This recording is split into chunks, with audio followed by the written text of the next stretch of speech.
from Budapest, my lovely viewers. I am your host, Sally Joysun, and you're watching Galactic Code. Today, I have a wonderful guest from Germany who actually recently moved to Budapest because of her Hungarian roots. Her biography and experience are quite impressive and, may I say, even inspiring. She has traveled all over the world, lived in various countries for several years, most notably China and Germany, and worked for the very prominent tech conglomerate Siemens. Until one day, she decided to completely change her life. She overhauled everything from the personal to the professional and gradually made the massive changes that led her to become the amazing person she is today. She became an entrepreneur and a change expert by starting her own company with the name Business Goddess in the consulting and coaching field, through which she continues to help women all over the globe to step into their own power. Please welcome to the beautiful, smart, and very positive soul, Aniko Change, also known as Miss Change. Wow, that sounds so amazing. Thank you very much for this. Wow, very touching, very heart touching introduction. Thank you. Thank you. Can you tell us more about your work, Aniko, and how you motivate women?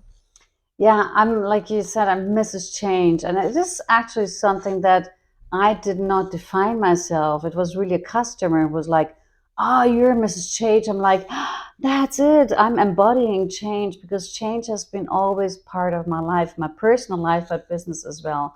So I do management consulting, and change management in organizations. And Yeah. over the last years, I found that there's such a patriarchal, masculine organization, structures, society, and energy that I thought, how it's not just about getting more women into management, but getting more feminine energy into that field, and how do we change that? And that's why I'm now focusing and supporting women to really step into their full power, into that feminine energy, because that's so much needed in the world right now.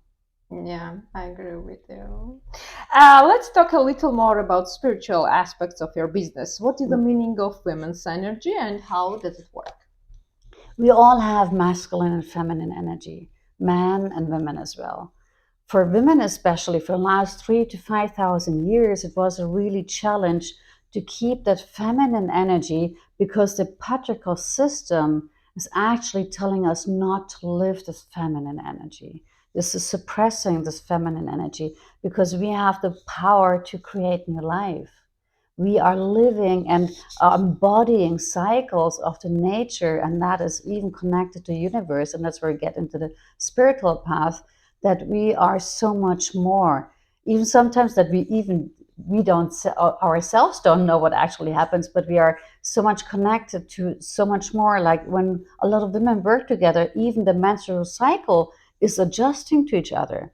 So we are so much more in this energy of connecting, co-creation, of compassion. So these are for me feminine energies. Yeah. And it's not just for women, of course, men as well, but they have to live embodied in a different way. And I think for us women, if we women live it more in this co-creation, allowing us our power, then we are supporting the whole system to change, because then the men are invited as well to change into their different masculine and feminine energy that they also have. But they have more the challenge to get rid or transform that toxic masculine energy that they right now very much embody.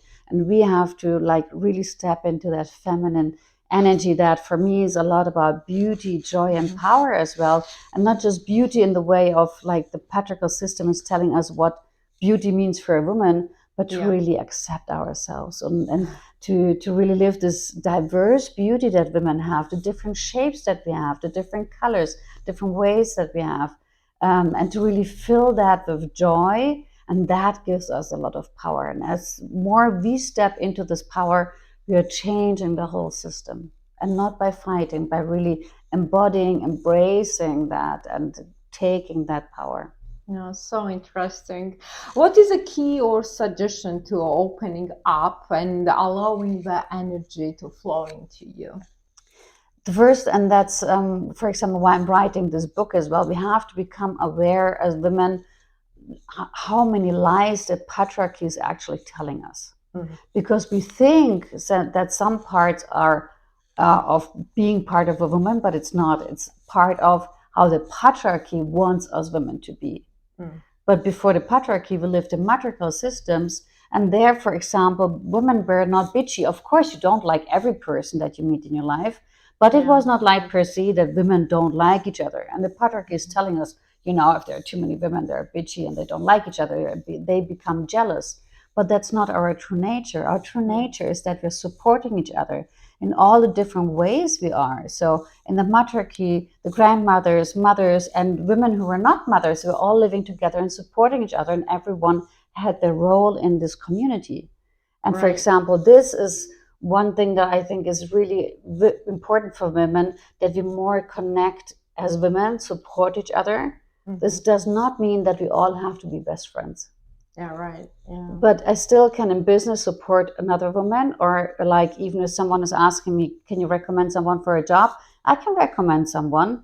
She doesn't have to be my best friend. So bring those names, bring those connections into the game. And this is how a lot of women can support each other. And one thing that every woman can do is see another woman and give compliments as well, give feedback, even on the street, even if you're in public transportation, and where just, if you see, wow, that looks beautiful, just say it. Wow, that looks beautiful. The skirt looks great in you, or this trousers, or just give feedback. And that's like, that gives each other energy. And that's, for example, one thing that I learned in South Africa is like, I was surprised the first time myself, like, and then I thought like, what does she want? Why is she saying that? And I'm like, how stupid I am in that believing that someone wants something from me just because she's giving me a compliment. But it was actually empowering. So that's why I'm really now giving compliments to women too. And of course, sometimes like women are irritated, like, why is she giving me that? But I'm off going on my road again, but I left the present of a compliment. Yeah, nice. Yeah. And we don't need the man for that to give us compliments. Yeah, absolutely. We do that ourselves. Please tell us about your spiritual journey. Yeah, it was really interesting because when you go into the darkness in life, and sometimes we call it in psychology the dark night of the soul, when you really get into this depression and then you start to filter your life and to really review, that's actually when I had this very first spiritual moment. That was in part when I was getting trained in hypnotherapy. Mm-hmm. And I had, we call it a galactic hand. So it was a very deep trance state. And then suddenly this voice came up and it was telling me, you can trust yourself. Mm-hmm. And that really shifted something in me, that I was really able to trust myself a lot more. And it was just coming from somewhere. So in English, we say it came out of the blue. The blue, it came out of the sky. The sky is blue. And the sky is the universe. So this is actually already like a connection with the universe.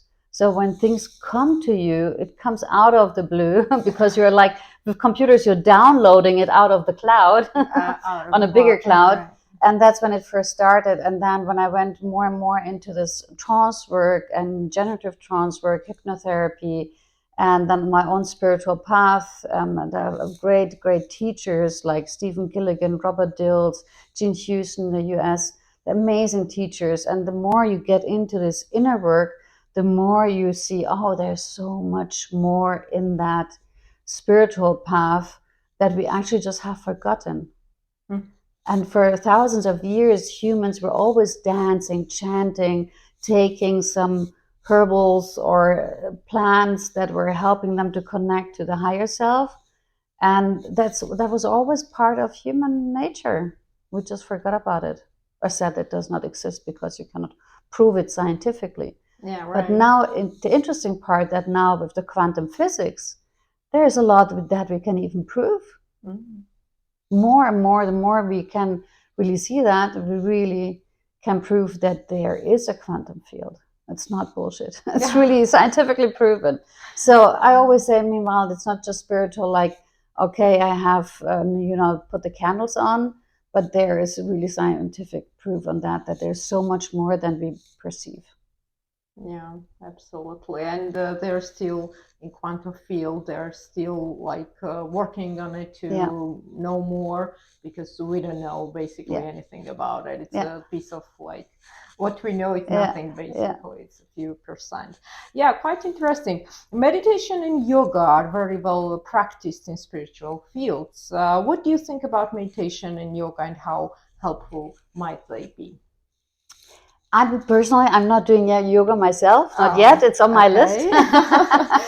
But I do meditation, and it took me quite a long time to understand because I had this thought of like, oh, meditation means you have to sit there and be quiet, and then suddenly you have to work on thinking of nothing, and this thinking of nothing was really challenging me, like, but how does it work? Well, how does nothing look like? And until I got to the point, okay, that's not working for me. And Yeah. actually there are a lot of different ways of meditation, and what I found now, that actually dance is my meditation. So Wow. I do sit there and I focus on the energy and aligning, we call it the three brains, like the brain, the heart, and the stomach.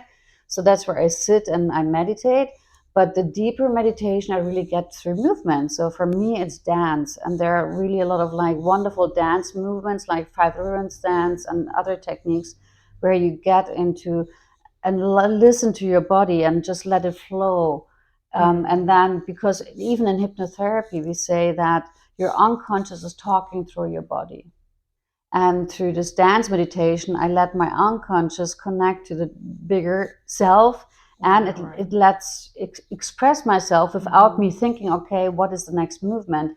And I don't have to fit into a role. I just have this complete space and freedom to express whatever I want. So that's Wow. my way of, and you can do it alone at home. You, of course, it's wonderful to do it in a group, and that's, for example, my way of meditation. A deeper meditation is really dance. It's a wonderful way. It's really wonderful way. Okay, to get a little more personal, I would like to ask you what kind of challenges you have faced that made you the person you are today. I always say I went through a lot of bullshit in my life, and that's part of going through that and really transforming those shadows and demons that we all meet in our life that actually made us. And that's the hero's journey that Joseph Campbell defined. And actually, he did this research and he found that since thousands of years, the history, the stories that the tribes are telling each other are having the same patterns.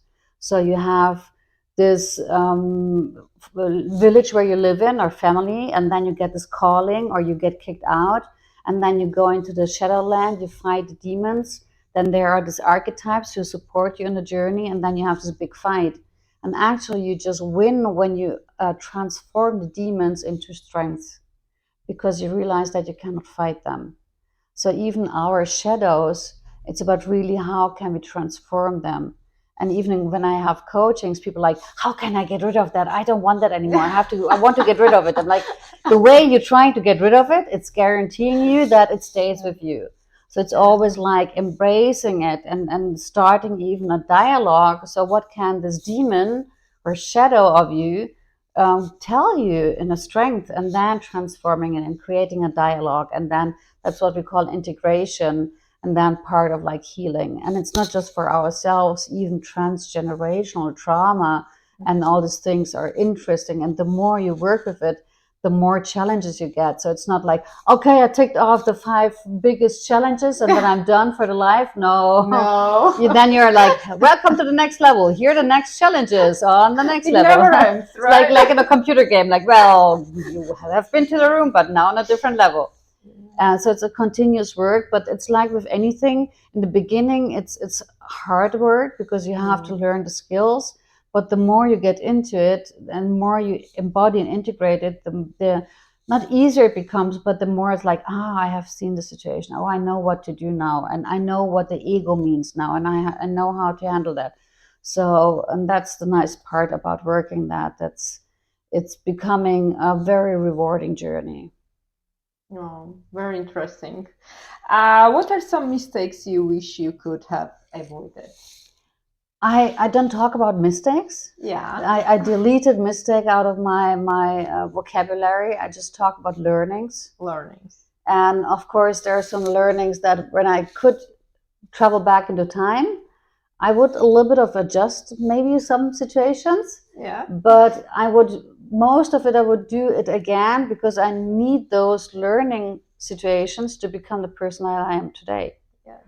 What I definitely would do differently that when I got married, the money part, the financial part, I would be more on the restrictive side to look after my own money, not just okay, I'm getting married and trusting that marriage, but really like saying, okay, if you're all fine with it, then we have to work more on the financial part, that I'm on the safe part, because that was really a big issue when I got divorced, that financial part. And that's what I can recommend all the women, that always look after your own money. Your own And money. it gives you power as well Yeah. in the marriage. So that's my maybe something that I would adjust a little bit, but but I definitely would get married again. I would again would have this two wonderful children. Yeah. Yeah, that's more about learning. And I think when we change this perception of, oh, because especially in business, we are trying to avoid mistakes, which is fine, because I mean, when you are driving a car or you're in an airplane, you're trusting the pilot that he doesn't want to make mistakes. Yeah. Yeah, so Right. or if they build a car, you trust them that they're avoiding the mistakes. Of Mm-hmm. course, there's no 100% guarantee, but they always try to avoid mistakes. But in our daily life, learning, and that's why mistakes are part of it, is just being a human being. But then it's about how do you deal with that, and then seeing. That's why in modern startups we say start fast, fail fast, and learn fast. So in short terms, and then always to see, okay, and don't stick to a road where you feel, oh, this is not the right road. And after 5 years or 10 years in that maybe marriage or in that job, you're like, oh, that's a big mistake. Yeah, but why did you stick with that for 10 years? Right. Yeah, so change and adopt, and this is more than the way of learning with it. Learning how you overcome your demons. Yeah. Basically, right? And the problem is How really you that in learn to school we are overcome. so much trained on this is a mistake, Right. and they just show us our mistakes. They don't show how many of these tasks you actually fulfilled well. They just show you how many mistakes you have. And this is a real issue in school system, that our brain is so much trained on focusing on mistakes rather than, oh, okay, I made mistakes, but 85% were perfect. They were right. You're right. Yeah. But in school, you're getting, you made 15 mistakes. Yeah, but 15 mistakes were just 15%. And the 85%? So this is something that we have to challenge ourselves, to really focus on what did we really achieve. And that the other part is being part of being a human as well as a parent. As a parent, you have the guarantee that you will make mistakes. Yeah. And it's Yeah, normal. and it's normal. It's the Yeah, it's part of how normal. do you deal with the Absolutely. mistakes with your children, because then they can learn as well how to deal with mistakes. Yeah, absolutely. What advice would you give your younger self? Yeah, to my younger self, maybe to my 20-year-old, I would say believe in yourself always. Mm, And don't make compromises that just cost you, that where the price that you pay is too high. right. That's what I would definitely like. Because most of the things we already know very early, and then society comes, school comes, the whole way, and then we're getting away from our path, and then we have to actually try to find our path back, and to really trust ourselves. And as children, we have so much more connection with even our past lives and our callings and the spiritual, like, oh yeah, and curiosity. You're really being, wow, how can I explore? How can I make it Right. fit? Not just like, nah, that doesn't work. That comes later. Yeah, it comes later. Yeah. So just trust. Trust yourself. Trust yourself. Yeah, yeah. Trust yourself. So trust yourself. Okay, very good. And going back to the business side, what advice would you give to starting women and entrepreneurs? So I think what it's really, really essential that we understand that we don't have to do it alone. That it's like raising a child, it needs a community, and the same for your business. If you see your business as a child, it needs a community, and you don't have to know everything. And you have to start before you're ready. It's like when you're pregnant with your first child, it's like, I have no idea what happens, but I'm on the journey. We'll find out on the way. Right. And that's the same with business. You don't have to know everything before you start. You will learn a lot on the journey, and that's why you need this community. You have experts, and always look good for great mentors who challenge you in a good way, but as well keep you on the path when you have these moments where you're doubting yourself or you're doubting the way that these mentors are opening up networks for you, but helping you to remind what you actually wanted to do. So network, community, and start before you're ready. And start before you're ready. I like that. Start before you're ready.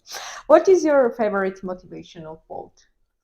You grow through every challenge in your life that you have. So every breakdown you can turn into a breakthrough. Yeah. I know in that moment it feels not comfortable. I went to that really deep moments, but then trusting that there is a path up and that it will help everything that you learned on the way, it will help you to rise and even stronger than before. And not stronger in a sense of like this masculine energy, but stronger in a sense of like this feminine energy, like softness and creation, and that you learn so much more. And this is for me the feminine power that we develop. That's not this rigid, and then I'm strong because then I have the sword to fight and I'm gonna be the biggest fighter. Yeah. But that's masculine energy. To create fear, basically. Yes, that's a masculine energy. But the feminine energy is like really rising and knowing that I even managed that. Wow. I died and I stood up myself again. And there's so much power in us to create ourselves in our lives. And our final question: what are your future plans in better helping women to reach their full potential? So for me, it's really my calling is to support women to really step into their full potential, to really live their beauty, joy, and power. Because the more we women live that, the more we change the whole system, the whole patriarchal system, but not by fighting, but really living our full potential.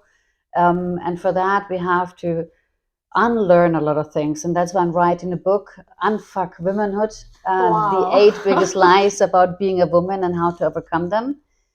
Because they're, like I said, with this bitchiness, or that the women are too emotional. That's one of the lies as well. Emotions are our superpower.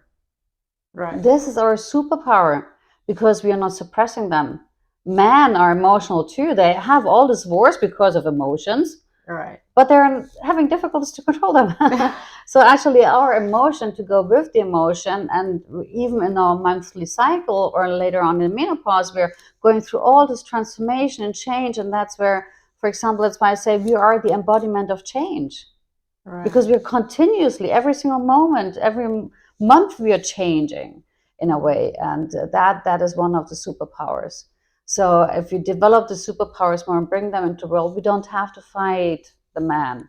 Actually, it's right the other way around. The men have to be part of the journey as well, because I talked to many men and they're suffering as well from this toxic masculinity. And they want to live in a different world too. And it's our task to create that. No, wonderful. Aniko, thank you so much for joining me today. It was an absolute pleasure to have you. Before we sign off, is there anything you would like to say to the viewers? Trust the process and really what connects us in the world. You, me, everything that is around us is love. And I don't mean the romantic love. Yeah. But love in the energy, and this is the base for everything. If you believe that fight and hate is the base for everything, then we are destroying our world. But if you believe that actually there is love out there and that we have to nourish and embody it and more and bring it in more, and remembering even stuff that we had to unlearn, then it becomes much easier because that is rewarding. And especially this co-creation connection, we will just go through this journey together. Oh, you're so inspiring. This energy what comes from you, it's amazing. Okay, please find all of Aniko's social media links in the description box. Remember to like the video, comment your thoughts down below, and share this interview with your friends, as that really helps with engagement. Thank you for watching. I have been your host, Sally Joysun, and this is Galactic Code. Until next time.